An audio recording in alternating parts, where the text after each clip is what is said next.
তারপর বাড়িতে আমার husband is cooking as usual, মানে আমাদের অলওয়েজ একটা ফিস্ট হয়। আগে শুধু হয়তো আমার মা বাবা থাকতো, এখন পুরো বন্ধুরাও থাকে। অ্যান্ড তারপরে আমাদের পোকার খেলা হবে, একটু ভাং, একটু maybe a little bit of thandai কৈশব করে আমাদের আজকে মোটামুটি সেট। আজকে আমাদের ইভিনিং পুরো সেট, মানে এইভাবে আজকের দিনটা কাটাবো। হ্যাঁ, এটা আমাদের প্রত্যেক বছরের কাইন্ড অফ রিচুয়াল। আমি একটুখানি ওইরকমভাবে রিচুয়ালস ফলো করতে বিশ্বাসী, মানে এই স্পেসিফিক রিচুয়াল যেগুলো আমি নিজে বানিয়েছি।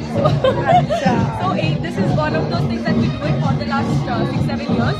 তো সেটা আমরা আজকে কন্টিনিউ করবো। আসলে পছন্দের রং কি, মানে আবির কোন কালারের সব থেকে ভালো লাগে?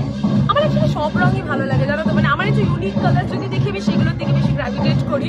কিন্তু আদার দ্যান দ্যাট, আমি যদি সব কালার মিশিয়ে দিই, the colour that comes is brown. So I think that is the best colour that I get. ছোটবেলায় যদি কিভাবে জিজ্ঞাসা করি, ছোটবেলায়ও আমি খুব একটা, আমার সারা জীবনই অ্যালার্জির প্রবলেম, তো আমি খেলতে পারতাম না। হ্যাঁ, মানে আমি খুবই কমপ্লিটলি হয়তো লাইফে 5 বার, মানে 31 ইয়ার্স অফ এজে এসে আমি 5 বার হয়তো হোলি খেলেছি, এরকম অবস্থা।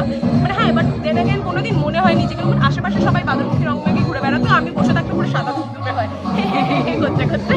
সো কারণ আমি যেই আমার গায়ে কেউ রং লাগাতো, আমি সঙ্গে সঙ্গে গিয়ে ইনস্ট্যান্ট। সো যাতে কিছু এফেক্ট হয়, যা হয় ছোটবেলাকার সেই হ্যাবিটটা এখনো রয়ে গেছে।